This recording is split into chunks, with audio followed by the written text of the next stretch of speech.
मुख्य रूप से दो प्रकार के होते हैं ये भी।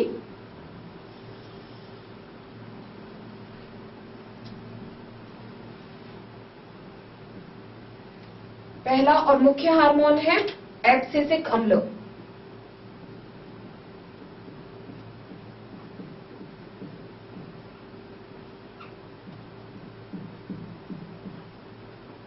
एब्सिसिक अम्ल का प्रमुख कार्य होता है, एक्चुअली ये एक प्रकार का स्ट्रेस हार्मोन है, मतलब जो कि तनाव की अवस्था में उत्पन्न होता है, तो इसलिए इसे स्ट्रेस हार्मोन कहा जाता है।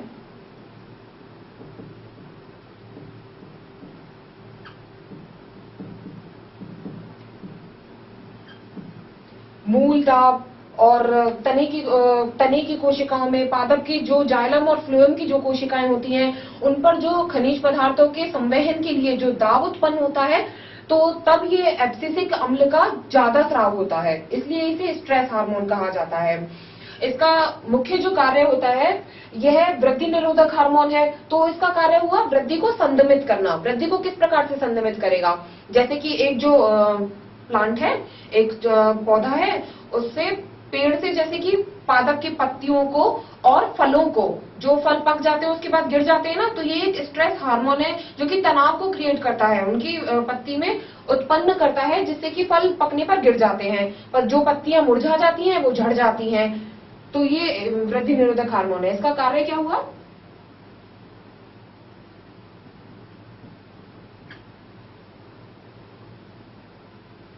पत्तियों में फलों के विलगन में सहायक है।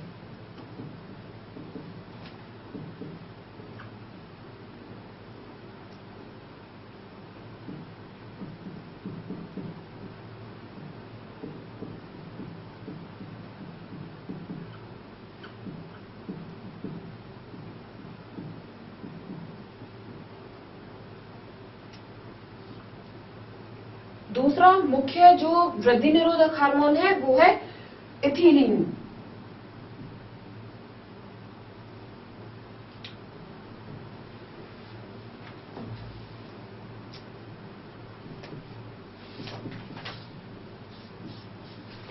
इथिलीन एक प्रकार का गैसीय हार्मोन है जो कि फलों को पकाने में मदद करता है।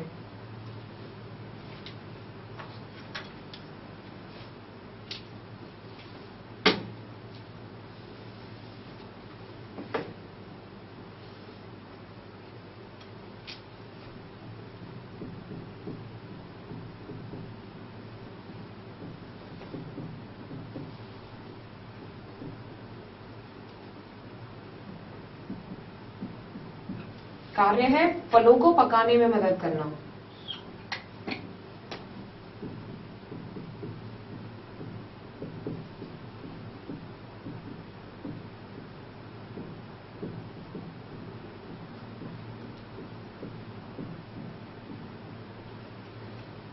इथिलीन आपने देखा होगा बाजार में जो फल पाए जाते हैं, आजकल जो फल आते हैं उनको एक्चुअली इथिलीन के इंजेक्शंस देकर पकाया जाता है, क्योंकि फल अगर हम देखें तो सामान्य अवस्था में इतनी जल्दी पकते नहीं हैं, लेकिन उन्हें इथिलीन के इंजेक्शन दे करके उन्हें पकाया जाता है। हम देखते हैं कि पके हुए संतरे के पेड़ में से एक विशेष प्रकार की गंध आती है, वो इस गैस के कारण होती है। फलों से इथिलीन हार्मोन जो कि गैसीय हार्मोन है उसका स्राव होता है, इसलिए पके हुए संतरे के फल में से एक विशेष प्रकार की गंध आती है, जिसके द्वारा हमें पता चलता है कि फल पक गया है। तो ये जो है वो पादप हार्मोन होते हैं। अब हम पढ़ेंगे पादप गतियों के बारे में। पादपों में नियंत्रण एवं समन्वय किस प्रकार से होता है।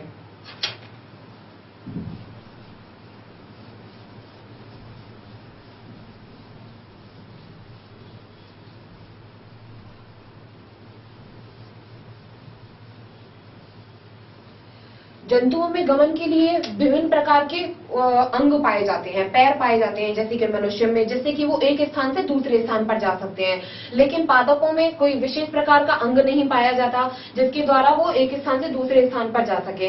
इसलिए पादप गतियों को समझने के लिए, पादप गतियां किस प्रकार से होती है, पौधा निरंतर वृद्धि करता रहता है, बढ़ता रहता है, तो ये एक प्रकार की गति हो रही है उसकी। जैसे कि पादप के विभिन्न अंग होते हैं, जड़ है, तना ऊपर की ओर गति कर रहा है, और जो जड़ है वो नीचे की ओर गति करती है। तो ये विभिन्न प्रकार की गतियां होती हैं जिनको हम पादप गतियां के अंदर पढ़ेंगे।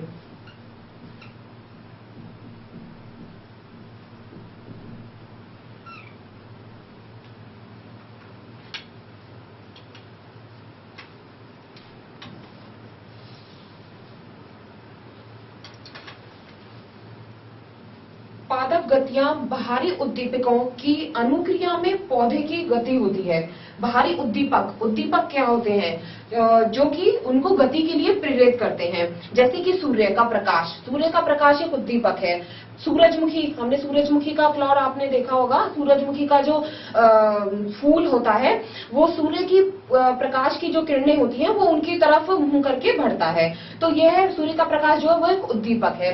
इसी तरीके से जैसे कि जो पादप गतियां होती हैं वो उद्दीपकों के द्वारा होती हैं और दो प्रकार की होती है मुख्य रूप से, अनुवर्तन गतियां और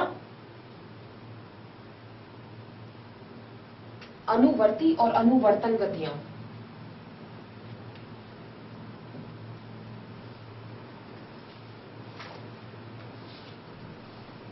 इंग्लिश में बोलते हैं ट्रोपिज्म और नेस्टिक मूवमेंट।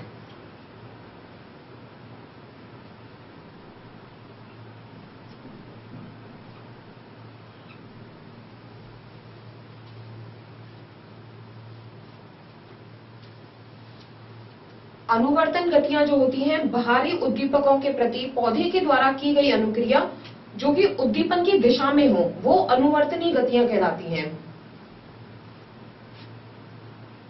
इनको इंग्लिश में बोलते हैं ट्रोपिज्म।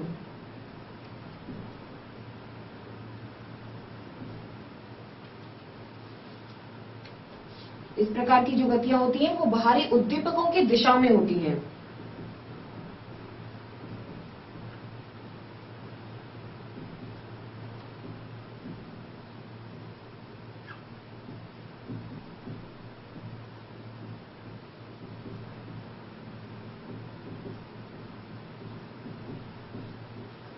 बाहरी उद्दीपकों के दिशा में प्रेरित होती हैं। ये जो होती है अनुवर्तन गतियां होती हैं। दूसरी प्रकार की होती हैं अनुकुंचन गतियां, नेस्टिक मूवमेंट।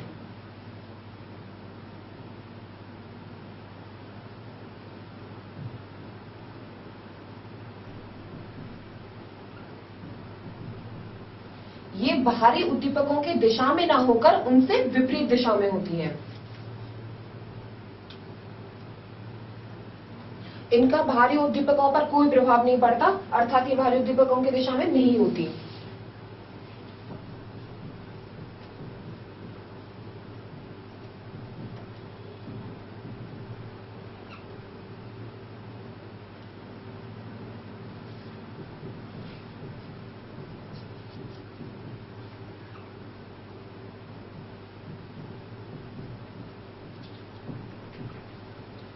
इसका उदाहरण हुआ सूरजमुखी।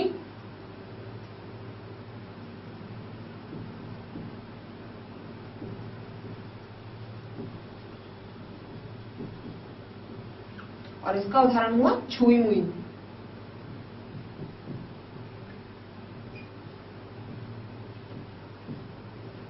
छुई मुई का हमने देखा होगा प्लांट, अगर हम उसे टच करते हैं तो वो उसकी पत्तियां मुरझा जाती हैं।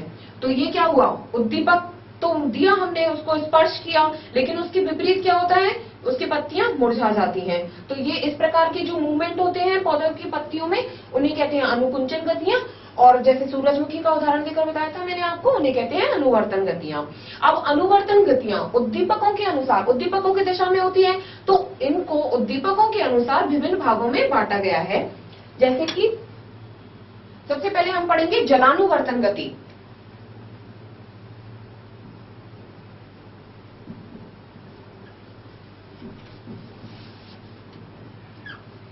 नाम से स्पष्ट होता है, जलानुवर्तन मतलब जल के प्रति अनुवर्तन क्रिया। तो इसमें उद्दीपक कौन है, जल।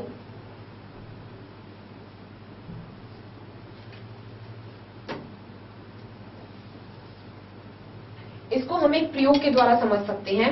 जैसे कि सबसे पहले तो जलानुवर्तन ग्रंथियां जो है वो सभी पादप में होती हैं।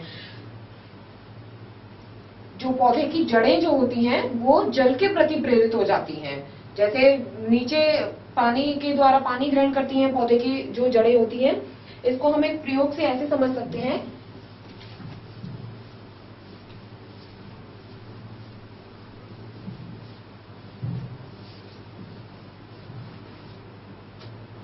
जैसे कि हम एक पात्र लेते हैं,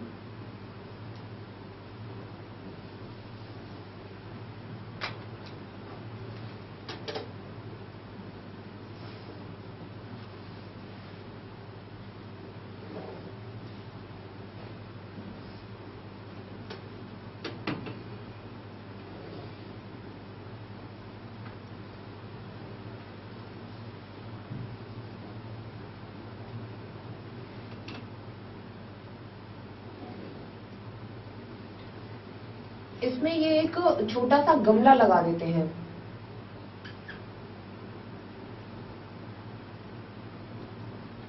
जिसमें एक पौधा लगा होता है।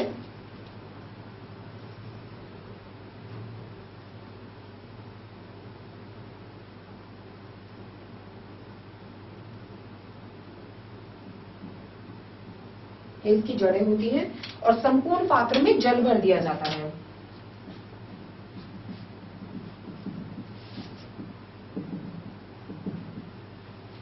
इस तरीके से एक प्रयोग विधि लेते हैं हम। इसमें क्या करते हैं हम, यहाँ तो जो है वो पौधा लगा होता है और ये इस तरीके से रहता है।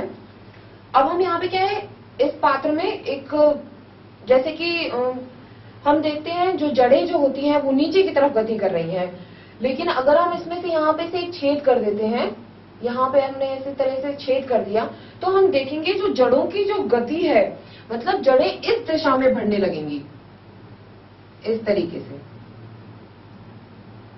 से वो ये क्या हुआ, ये जल के प्रति उद्दीपन, जल मिल रहा है उन्हें, तो जल के प्रति उद्दीपन कर रही हैं जो जड़ें होती हैं और उसकी तरफ मुड़ रही हैं। तो ये जलानुवर्तन गति दिखा रही है जो पानी की जड़ होती है वो। उसके बाद हम बढ़ेंगे ऐसा हुआ कि जो जड़ें हैं वो इसकी तरफ मुड़ गई, जल की तरफ मुड़ गई, तो ये क्या है, जड़ें क्या हुई, धनात्मक जलानुवर्ती हुई। लेकिन जो पौधा है वो ऊपर की तरफ गति कर रहा है, जल की तरफ तो नहीं कर रहा है, तो ये ऋणात्मक जलानुवर्ती हुई। ये ऋणात्मक जलानुवर्ती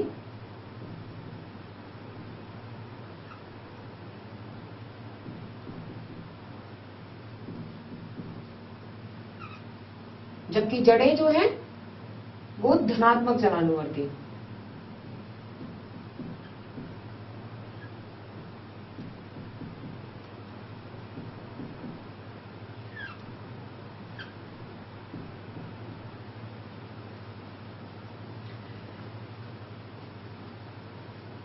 दूसरे प्रकार की जो गतियां होती हैं वो है प्रकाशानुवर्तन गति।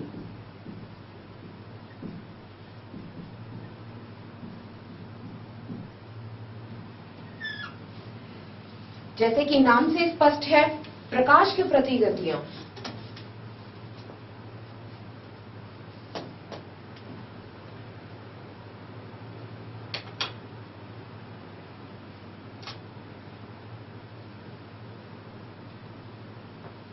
प्रकाशानुवर्तन गति में क्या होता है, जो पौधे की गति होती है वो प्रकाश की तरफ होती है।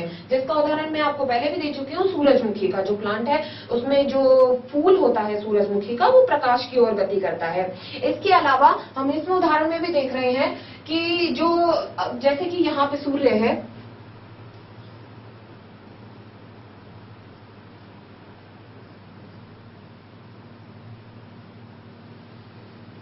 जो पौधा है वो ऊपर की ओर बढ़ रहा है प्रकाश की तरफ। जो पौधे की पत्तियां हैं वो प्रकाश संश्लेषण के द्वारा अपना भोजन बनाती हैं, तो यह जो है वो प्रकाश की तरफ गति कर रही हैं। तो इसका मतलब पत्तियां क्या हुई, प्रकाश की ओर बढ़ रही हैं, तो ये धनात्मक प्रकाशानुवर्ती है। जबकि जो जड़ें हैं वो ऋणात्मक प्रकाशानुवर्ती होती हैं। तो सूर्य के प्रकाश के लिए इसकी जो पत्तियां हैं वो धनात्मक प्रकाशानुवर्ती।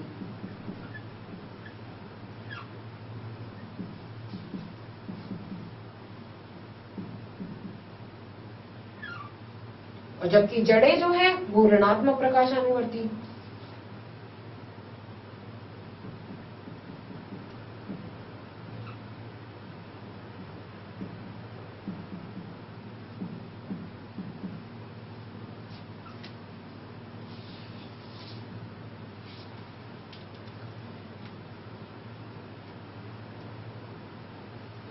तीसरी प्रकार की जो मुख्य गति होती है वो होती है गुरुत्वानुवर्तन गति।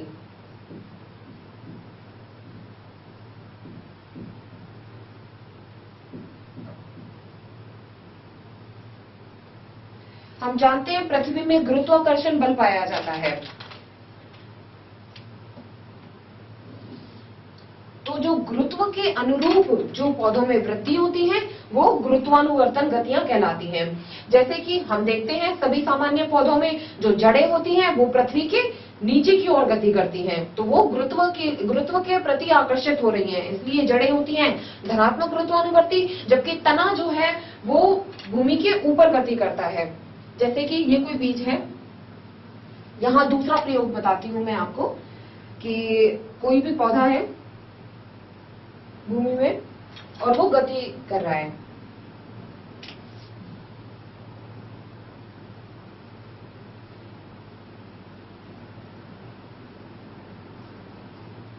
तो इसकी जो जड़ें होती हैं वो नीचे की ओर गति करती हैं, जबकि इसका जो तने वाला पार्ट होता है, ये तना है,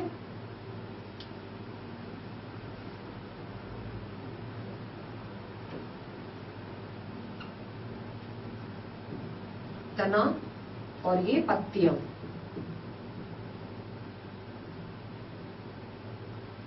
और ये जड़ें। तो जड़ें गुरुत्व के प्रति धनात्मक गुरुत्वानुवर्ती,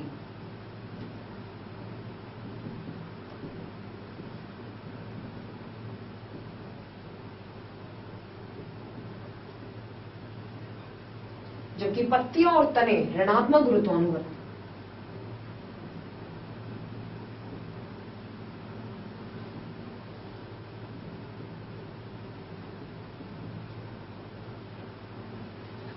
इस तरह से जो है वो पादप की गतियां होती हैं। एक विशेष प्रकार की जो गति होती है वो है स्पर्शानुकुंचन, जो कि छुई मुई के पौधे में पाई जाती है। इसमें पाई जाती है स्पर्शानुकुंचन गति।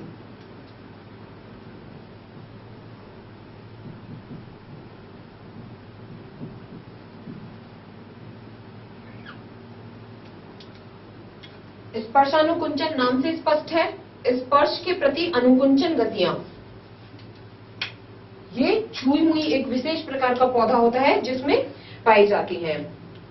इसके अलावा एक और होती है रसायनुवर्तन।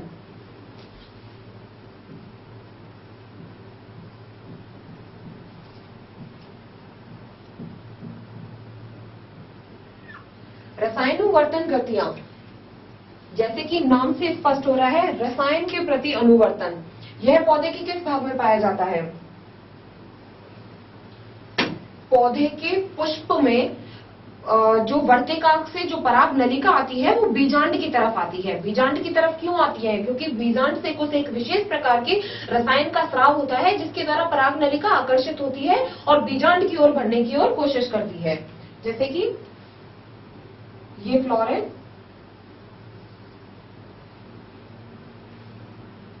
यहाँ पे इसका जो पुष्पासन है, यहाँ कोई पराग कण आता है और इस पराग कण से पराग नलिका निकलती है जो कि बीजांड की ओर गति करती है। यहाँ बीजांड स्थित हुआ क्योंकि यहाँ से कुछ विशेष प्रकार के रसायन का स्राव होता है, तो इसे कहते हैं रसायनुवर्तन गतियां। इसका उदाहरण है पराग नलिका का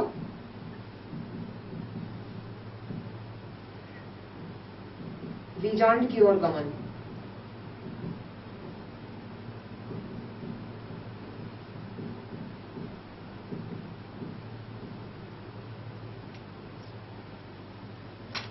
इस तरह से पादप गतियां संपन्न होती हैं।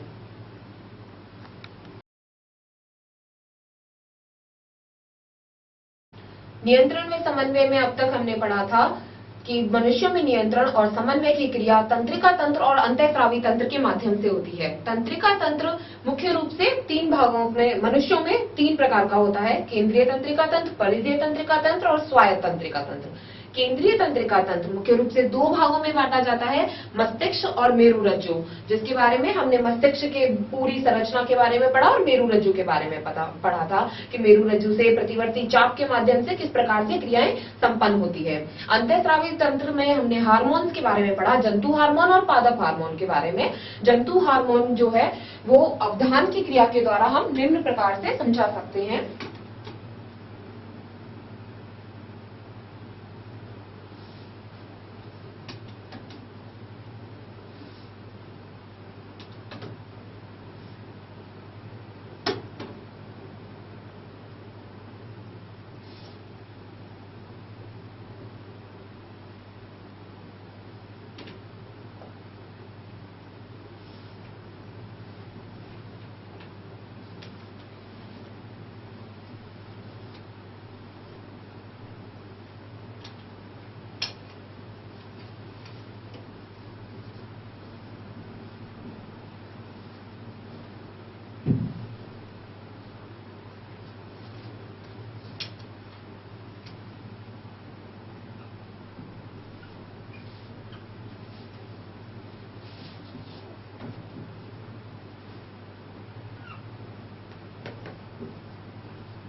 अवधान की क्रिया के द्वारा जंतु हार्मोन को सरलता पूर्वक निम्न प्रकार याद कर सकते हैं कि जंतु हार्मोन में हमने सबसे पहले पढ़ा था थायराइड हार्मोन के बारे में।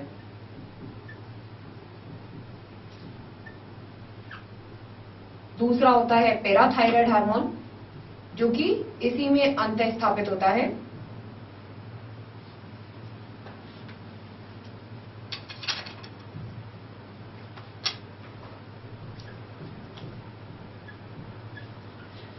उसके बाद है पीयूष ग्रंथि, जिसके द्वारा पिट्यूटाइन हार्मोन स्रावित होता है।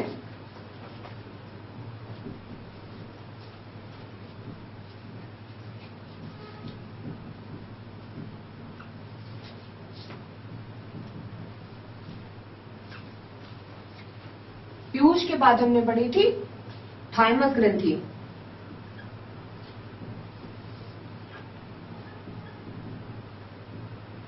उसके बाद अग्नाशय ग्रंथि,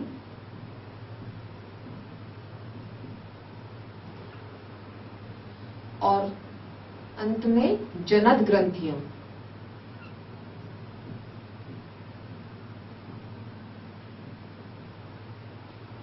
इसके 2 भाग होते हैं, वृषण और अंडाशय। वृषण नर में पाया जाता है और अंडाशय मादा में पाए जाते हैं। इस प्रकार से ये सभी जंतु हार्मोन के 6 प्रकार हैं। अब हम पादप हार्मोन के बारे में पढ़ा था। उसके बाद हमने पादप हार्मोन को अवधान की क्रिया के द्वारा निम्न प्रकार याद कर सकते हैं।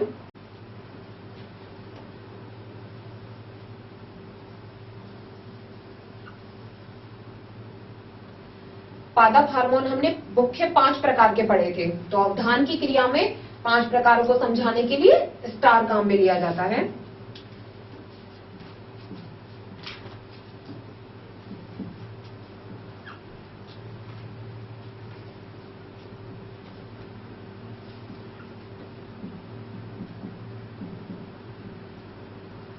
मुख्य रूप से 2 प्रकार के होते हैं, वृद्धि वर्धक और वृद्धि निरोधक। वृद्धि वर्धक में हमने सबसे पहले पढ़ा था ऑक्सिन,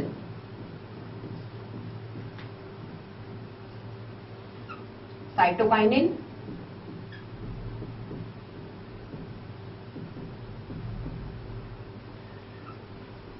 जिब्रेलिन,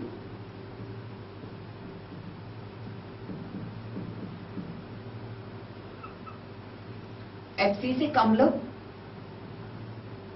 जो कि एक स्ट्रेस हार्मोन होता है, और वृद्धि निरोधक हार्मोन होता है।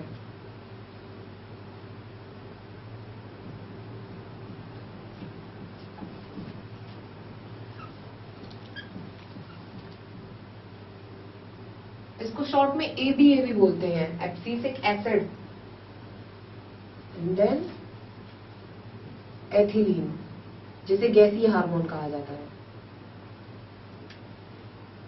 वृद्धि निरोधक हार्मोन होता है ये भी।